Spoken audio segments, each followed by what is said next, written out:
Welcome to Explode Your Coaching Business Podcast, helping coaches, speakers, and trainers to live their purpose, grow their business, and make an impact in the world. Now, here's your host, Simona Vincenzi. Ciao! Here is Explode Your Coaching Business Podcast, brought to you by the one and the only gtex.org.uk, growing together exponentially.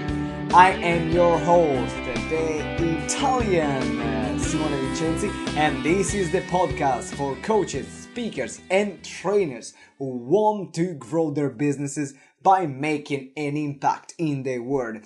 Today's episode, which is the 19th episode, is sponsored by Explode Your Coaching Business Training.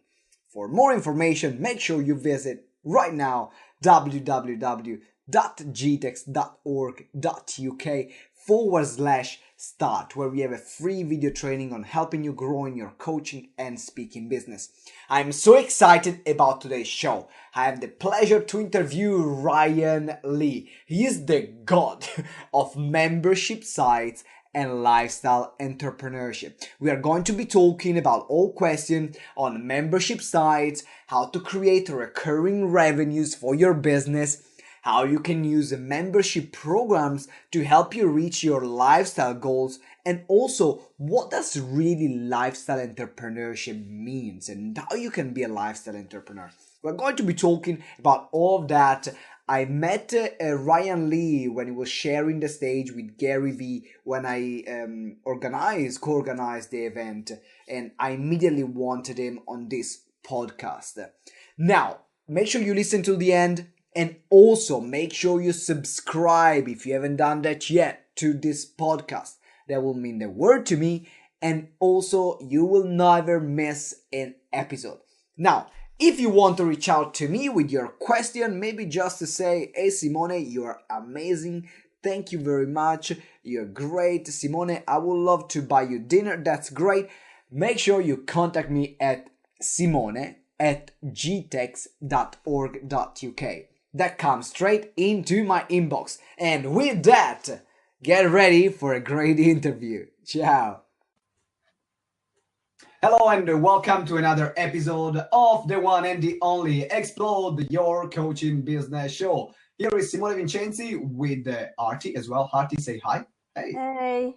All right, and today we have the one and the only Ryan Lee. So let me tell you how I met Ryan. It was a bit of a weird situation. Just imagine Gary Vee, imagine a boxing ring, and imagine London. And that's how we met, right, Ryan? And yeah, that's how we met in the boxing ring in London. Exactly. And I was helping in the backstage of the event. You did an amazing presentation on stage, and I said, I need to connect with this guy. What he's saying is all great. So for those of you that don't know Ryan, he's the founder of Freedom Media, and is also considered the number one in the world for the topic of lifestyle entrepreneurship. So before we go into like a bit of what got you to start this journey, why lifestyle entrepreneurship? What the heck does it even mean? It really is. People talk about balance. It's about building a business that fits around your lifestyle. And I don't have an issue with money. I like money, but to me, the most important thing is my lifestyle and my freedom. Everyone talks about building a business, scale. Get to 10 million, to 20 million, to 100 million, get 50 employees, 100 employees. And for some people, that's fine. And raising VC funding, that's great. If that's what you want to do, God bless you. Like, I don't judge anyone. That's never been my goal. That's never been what I want. I've always been about my family. I have 4 young kids.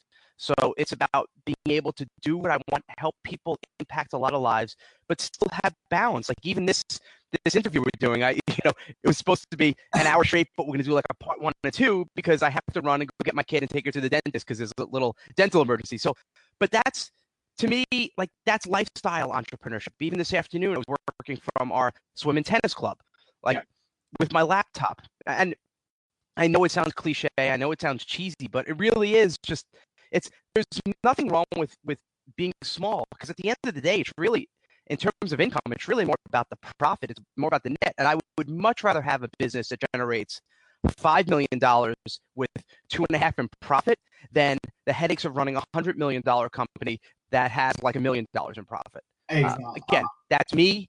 Yeah. So that's where I am, and that's what I do, and that's what I teach now. And that's great. I've been following you, and for those of you that haven't joined the mailing list of Ryan Lee, he is awesome. You will see regular updates, and you get to know him personally as well as his daily choices. So now the question is this like, I've been seeing all these YouTube ads or Facebook ads about all these people with, the yacht behind them. So maybe it's not even their yacht, or with a big plane behind them. It's not even their plane. So is it that what lifestyle entrepreneurship, freedom lifestyle is, or do you see it in a different way? Yeah, look, lifestyle entrepreneurship is whatever you want it to be, right? If the idea for you is, if you're like a 22-year-old guy and all you want to do is hang out and party and meet women, and that's your thing, then that's your thing. And I don't judge. Like, if that's what you want to do, that's what you want to do. For me, the way I look at lifestyle entrepreneurship, and the people who follow me and are in my tribe, it's more about, for us, it's more about family. That really is what it means to me. I never cared about the fancy cars or the fancy houses. Yes, we live in an incredible town in New Canaan, Connecticut, and we have a house that costs over $1 million, but I don't care about the fancy stuff. I really, really don't. Even right now, I wear a t-shirt, shorts, and flip-flops. I just, the money's never gonna, it's the money and the toys, it's never going to give you that fulfillment. If you were unhappy when you're poor, you'll be unhappy when you're rich. To me, it's about being able to work for a couple of hours in the morning from a coffee shop, which was what I love to do, and then working from home in the afternoon and being done by 3:30. Like, every day, that's the thing. 3:30, I'm done. And then I coach baseball. I've coached lacrosse for my kids. I've coached soccer. I go to all their tennis matches and swim meets and their gymnastics meets. And last night I was at my gymnastics meet with my daughter till 8 o'clock last night. So that's what I think lifestyle is. Again, my personal choice. Yeah, and you're right, though. There are a lot of people, and they do those cheesy, hey, look at me with my cars. And that's a pitch that's been done on infomercials for 20, 30 years. And there are people that buy into that, and they love that, and they try to believe all that crap. A lot of it is fake. So buyer beware. I'd rather, look, I'm real. Like, you could see, I am filming this. Like, this is in my basement. I've got my little record player down there. Like, this is what you see is what you get. So I think people like the fact that I'm real, that it's never about the material things for me. And I'd much rather have an experience like go on a nice vacation with my family than buy a $500,000 car, which I could. But again, it doesn't make me happy. If it makes you happy, it makes you happy. To each their own. Yeah, exactly. It is about what makes you happy as a person, and spending time with your family, with the people that are meaningful for you. So also, if Rose as well, we have here a few Rose as well. Hi, Rose, great to see you. Yolanda, and if Artie, do you have any question to Ryan for the moment? Come on, Artie. On lifestyle entrepreneurship. Before I move on another question that I have, which is ready. Okay. What did you go from being, say, in the corporate world to being a lifestyle entrepreneur? And if you did, what made you shift? My first job was actually not the opposite of the corporate world. I worked in a children's rehab hospital, and I worked there for 6 years. And I was a recreational therapist. So with the kids, I was in the pool, I did adaptive aquatics. I did sports and games and recreation. Excuse me. And on the side, I was a personal trainer. So on the side is when I had a website built for me. This was back in 1999, so pretty early in the internet years. And it was about sports training because I was an athlete in college, a captain of my track team, and I love running and training. So the site was just meant to promote my personal training and my sports training company, and it turned into. I remember when I saw you backstage. You have a bicep which is as big as my head. So I was like, man. Keep going. Yeah, Yeah, and that was my world. That was my world of fitness. And I always thought I'd still work at the hospital, and then I became actually a gym teacher for a little while. But that was the world I was in. This stuff on the side was more fun, and it was like I was passionate about sports and fitness. And lo and behold, I started making money. The real money started happening, like consistent income, is when I took all this content I was creating and made it a paid membership site. And this was the first sports training membership site probably in the world. I mean, I don't know of anyone before that in 2000. So right. This all kind of happened accidentally, kind of. I never thought I'd be on here being interviewed talking about business. I thought I would just be the fitness guy and the training guy. But enough people kept asking me, the fitness professions are like, well, Ryan, if you can make money online and build this lifestyle business, can you teach me? I said, sure. And then I started having all the successes, and pretty much every online fitness success story has either been one of my students or one of my students' students. So they kind of trace a lineage to me. And then everyone's like, well, if you could help all these men and women in the fitness industry, can't you help us? I'm like, absolutely. And that's why I created Freedom. And that's why I'm talking more about entrepreneurship, and more specifically, like my little slice in this entrepreneurial world, and there's a lot of great people talking about entrepreneurship, is lifestyle. It's not about working 24 hours a day. And it's funny because where someone I met in London, I was speaking, so it was, I spoke, and then right after me was Gary Vaynerchuk, who you guys, a lot of people listening might know. And I like Gary, and we have a very similar background, and we have a similar work ethic, but we're kind of on the opposite. Completely different. Absolutely. His is like work 50 hours a day, and if you don't know 50 hours a day, what the heck are you doing? Like, create 50 hours a day. Right. Look, I believe in. It's funny because people say, "Oh, Ryan, you don't believe in working." I believe in working hard, but I believe, and it's gonna sound cliche, but I believe in working smart. I don't think you have to work 12, 15, 18 hours a day. And Gary, he said publicly that his thing is like he'll work from like 6 in the morning to 11 o'clock every single night during the week, and the weekends he's off. And that's cool. That's his schedule. That works for him and his family. Awesome. God bless him. But I can't do that. I am much better for, like, I'd rather work, 2-3 hours in the morning. So I'll work 95% of my work is done from 7 to 10 in the morning. I go to the coffee shop, and then I'm pretty much good for the day. Yes, I can work, and yes, sometimes from noon to 3 is when I'll do interviews and podcasts and things like this with you great people. But I just don't want to work till 11 o'clock at night, and I can't. I'm not functioning that well. So I'm about being productive. But here's a problem with some of the messaging that some of these guys are teaching. They give the message of be everywhere. Be everywhere, do everything, be on Snapchat, be on Instagram, be on Facebook, and you can't. You just can't. Like, you can't. So you've got to pick and choose. If we're talking purely marketing and tactical. The question is coming to me is, what is your favorite social media that you say, okay, I cannot be everywhere. Where do you focus, and why? For your personal goals. Because what I'm interested in these interviews is understanding how your incredible, great mind works, and just picking pieces of it. So I'll put them back. Don't worry. Yeah. Don't leave your head cracked. But if you want incredible minds, you shouldn't have me on. Okay, what was that? That's why I called you, right? You're way too humble, but you're doing amazing stuff. So, what is your favorite social media and why? So in terms of social media, and that's a great point. You really do have to kind of pick and choose, right? There's two big questions. The first question of who's your audience and where are they? So are they, people that do they tend to watch a lot of videos? Like, is that what the market demands? Are they watching YouTube all the time? Is that where they are? Is that what they love doing? Are they video? Are they, I'll give an example. Are they like baseball players? Everything is about watching baseball videos, and maybe that's where you want to be, right? And then the other question is, okay, that's where they are, and that's where they tend to be.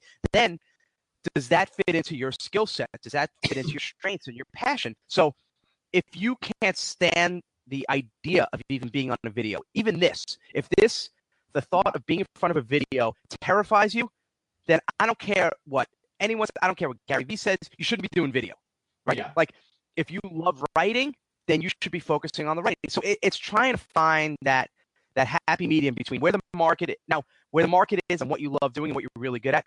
If the beauty happens, like the magic happens, is when you merge the two. When the market is there and they're in the video and they're watching video and you're really good at video, and then you're there, then watch out. And that's what happened with Gary with Wine Library. Like, he was really good at video, really engaging, and there's people watching the video, and it's like it all just kind of happened. So it is looking at the market, but looking inward too. And I have some people my clients are terrified. But I agree with you. Yeah, so for you, which one is the one that you prefer? You prefer me? video? You prefer writing? For me, it's Facebook, because everyone is there, right? Everyone's there. If you go online at the grocery store, or supermarket, or waiting anywhere, and you look at people on their mobile and on their cell phone, half of them, 80%, are going to be on Facebook. Right. They're on their Facebook app. Like, they just are. Everyone is just there. So I like Facebook. I like doing my Facebook posts. I have our private groups in there, and I'm doing more and more Facebook live videos because I love, again, my strength is this. You didn't send me any questions at a time. It's just going, and it's going with the moment and interacting and kind of getting that So I am in heaven with Facebook Live because it was built for me. So that's where I'm focusing. Like 95% of my attention is right there. And then we'll try a little thing. We'll try a little Instagram and some other things. I love Facebook myself. I think that Facebook, everyone is there. I use Facebook a lot. The only instance where I found that the audience is not on Facebook, and it's not maybe target audience, but just for people that might work with teenagers. Teenagers are all on Snapchat. I was in a school, I've been in the school all week doing motivational tools, financial awareness courses. And I was looking because I give break and I say, during the break, don't worry, you can take off your phone. And because for them is, I'm not allowed the phone in the school. So it's something new. I just give them a bit of that freedom. And I see, and everyone is not on Snapchat. And I was like dancing while I was presenting, and as you can see, like the phones popping out like from below the desk.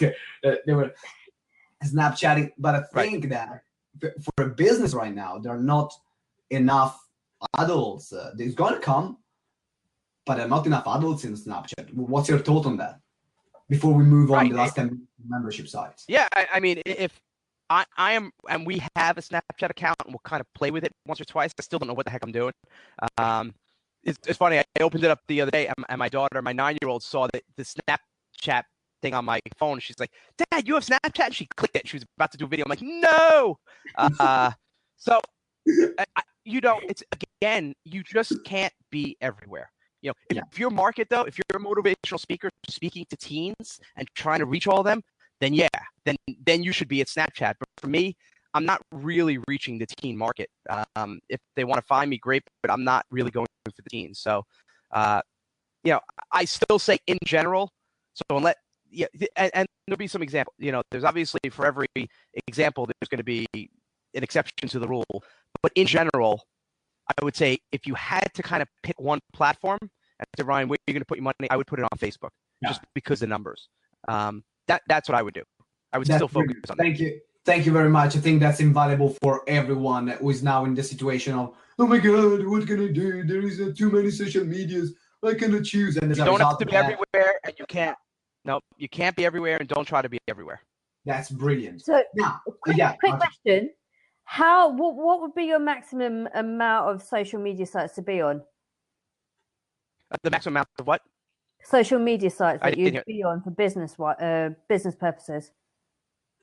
I mean, we'll have an account everywhere, but so we have Facebook, we have LinkedIn, we have YouTube, Snapchat, we have Pinterest, Instagram, but it's funny. For a couple of months we were kind of playing, especially with Freedom, putting some posts on there, it really wasn't worth it. Here's what I found. Most of our return on investment, the way we grow a business, not a hobby. I don't care if I have 1 million Facebook followers. It doesn't mean anything to me. What matters to me, business-wise, is my email list and the revenue. Right? That's the reality. And the way we do that is through focusing. Our world is focusing on doing more paid traffic. That's the only thing that's scalable. The other platforms, it's great, and social media is just incredible. It's done so many things for people, and people build businesses just on social media. But at the end of the day, you still don't own that data. You don't own that platform. You could be working your butt off and have 2 million followers on Facebook, and they can close down your account tomorrow, and you're dead. we have a friend, someone, a guy that spoke at the London thing in a couple months ago was Sean Whalen. Sean is going to be soon in our podcast. Yeah, Sean's great. He's become a friend of mine, and he's built his whole business on Facebook on his personal profile. And I remember about 2 weeks ago, he just disappeared for like 3 days, and he came back and said, for some reason, there were a lot of complaints, so Facebook closed me down for 2 or 3 days, and he even said, I realize now that I can't put all my eggs in this one basket because it's scary. His whole business is based on that. And what if Facebook's not going anywhere anytime soon, but they can close his account, they can do whatever they want, and you have no recourse. But Facebook can't take away my list. Right? Yes. They can't touch my email list. They can't touch my business. So I look at social media as a way to connect with people, but as a way at the end up to still building your list so you can have control of it. And I think this is where 99% of the people screw up. It's a lot about ego. It's a lot about look how many followers I have. I know one guy, I'm not gonna say his name, has, I want to say 16,000 Facebook fans, right. Which in the world of it's not a huge amount at all. It's not, a lot of people would love to have that, but it's not big by any chance. No. His business is close to 8 figures. He could care less. He could care less about how many Facebook fans he has. He's not spending his time there. He's focusing on the paid stuff, on the list building, and the email communications. That's real. I found a lot of people say I need to grow my Facebook page. I'm like, I built a 6-figure business with 370 followers on my Facebook page. I'm like, I don't give a damn about my Facebook. I mean, I now starting caring more because I'm doing more paid traffic. So the more fans I have on my Facebook page, the more accurate it is with analytics.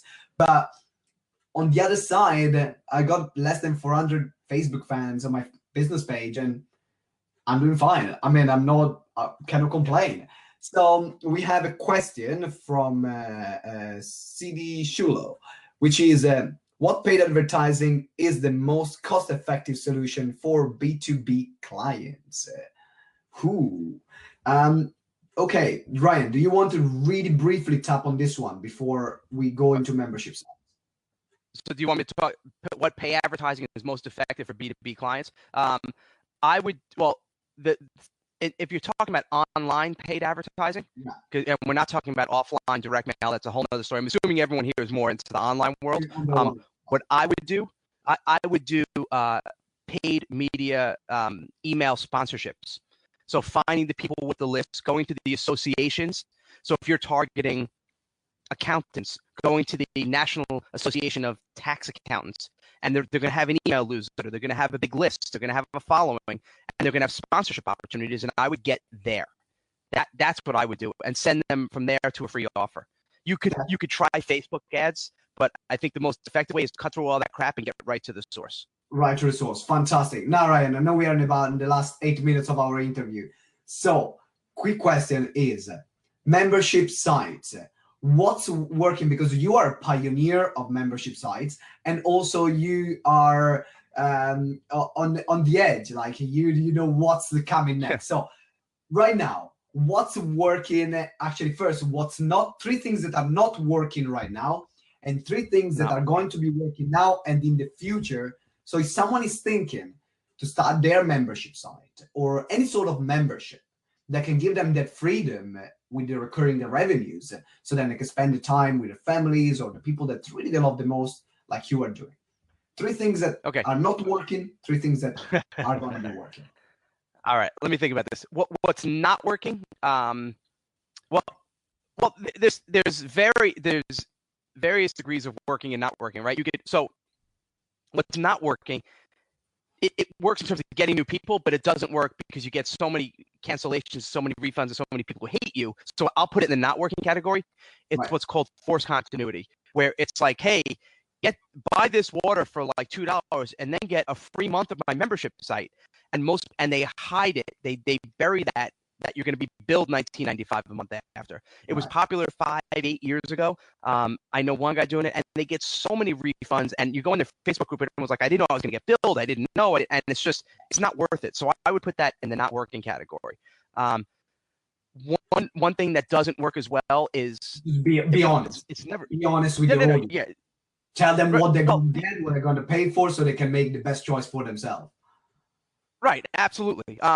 In terms of conversions, what never has really worked that well, especially if it's cold traffic. So people will buy an ad, and they'll send them directly to the membership site, right? So there'll be an ad for, hey, learn how to be a professional guitar player. They click on it, and it sends them to the homepage with, hey, join the Guitar Marketing Academy. It's just $39.95 a month.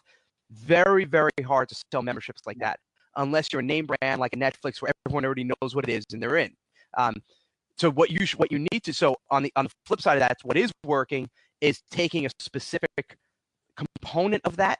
So maybe it's how to get, I don't know, how to be a YouTube superstar teaching guitar. It would be taking that little component of the membership site, highlighting that as the bonus, really selling that and say, oh, by the way, you get this whole training for free when you become a member of the Guitar Marketing Academy. So don't try to sell them right into a membership. And then the opposite side is what's working is take a little piece of that, highlight that bonus, one section, and build a whole promotion on that. Another thing that is working is what we're doing right now is we've basically kind of re-engineered the Netflix and did the Netflix model for lifestyle entrepreneurship. So at freedom.com, it's all about, there's so much stuff in there, and we add a new training every day. We know you're never going to be able to get through it. I'm going to be adding a training soon as well in your membership, but it's crazy the amount of commitment and dedication that there is in adding a training every day. Man, it's insane. But we've become, we're positioning ourselves as unbeatable because no one in the right mind is going to try to compete with that. Yeah. Like we're really building a business that now if you have a website and it's like $99 a month and you have like one training a month and it's okay, we're going to destroy you. Like you're just not going to compete with us. So that's a big thing, but it's a big commitment. It's like going all in. I just did a full day coaching with a guy who is building, we're going to do the Netflix model. I don't want to say the market, but it's such a good market. It's so prime, and it's so good that I'm actually going to be a partner in it. I said I'm going to invest because I love what he's doing and he's fully committed. So thinking about how you can kind of go above and beyond with your offer, that's the key.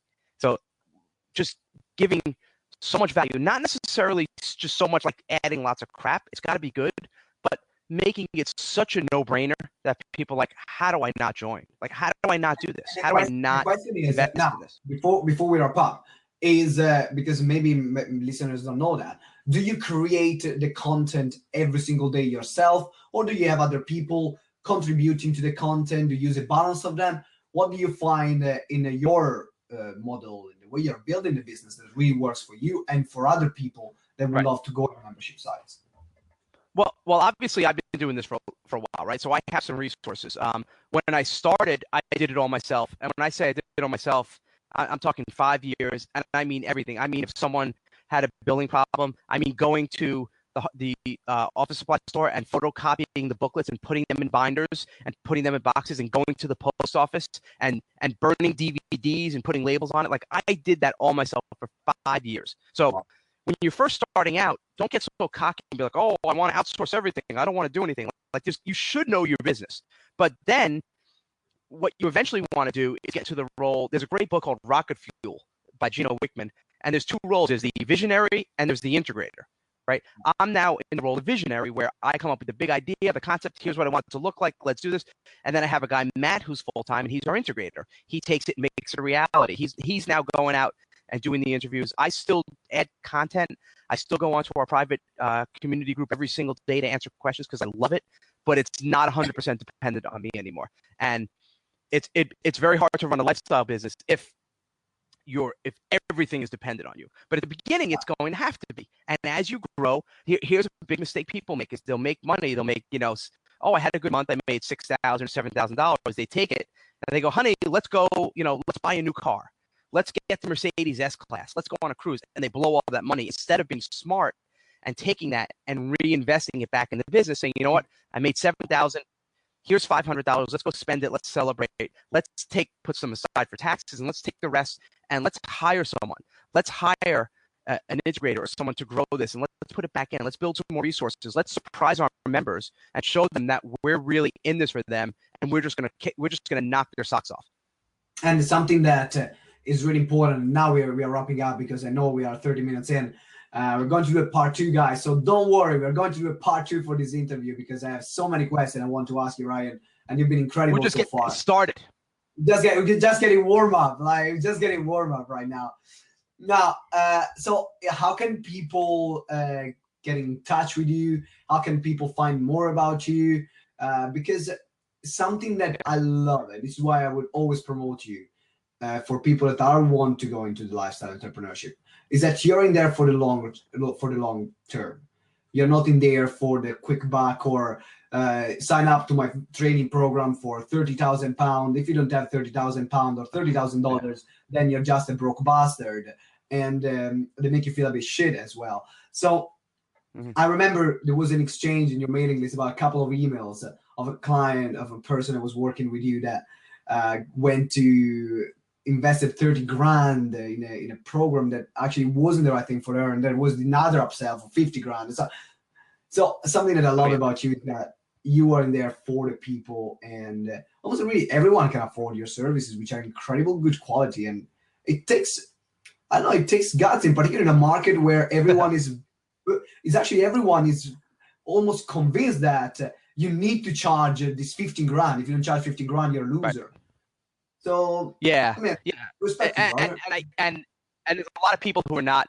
A lot of my colleagues are not happy with me because I'm kind of making them look bad by spilling what really goes on. But the truth is, you don't have to.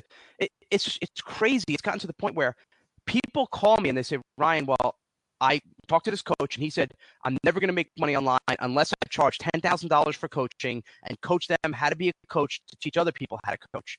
And it's a friggin' pyramid.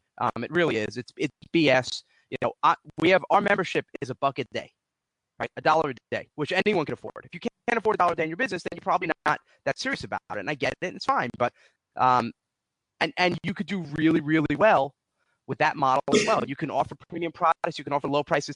There's not one way. There's so many ways to build a business, to build a lifestyle business. Don't let anyone tell you that's the only way to do it. If they tell you that, it's because they want to sell you something to teach you how to do it. Which is the only way. Which is the only way. Oh, man, that pisses me off so much. This is the only way.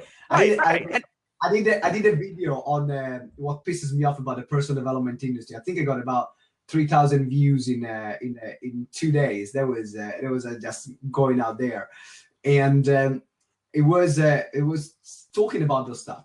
But now I know you need to go. So how can people get in touch with you? Yeah, Ryan? I gotta go pick up my kitty. You can go to freedom.com, freedym.com. Sign up for a free newsletter, or ryanlee.com, ryanlee.com. And that's it. Those are the best ways. I'm there. I do a pretty much daily, 6 or 7 days a week. I'm always giving content. I'm always trying to share and teach. And come on, it's free, no obligation. Come on to my email. We're gonna have some fun. It is, and actually, I really, from observing the way you are doing your email, and I got to see just already the impact that you have. For example, in my business, I started emailing my list more regularly. While before I was doing once a week or twice a week, now I'm doing it more regularly, a bit more personal, because I really love your style. So I think that if someone even wants to learn the way you do it, is a great way that goes more really in a genuine way to really care about your clients. All right, so it's time for you to go, Ryan. Thank you very much for this interview. Thank you for having me. I'm really looking forward to part 2. Artie, thank you again. Guys, make sure you go and check out Ryan Lee. He is freaking awesome. Up until next time, always. Thank you. Ciao.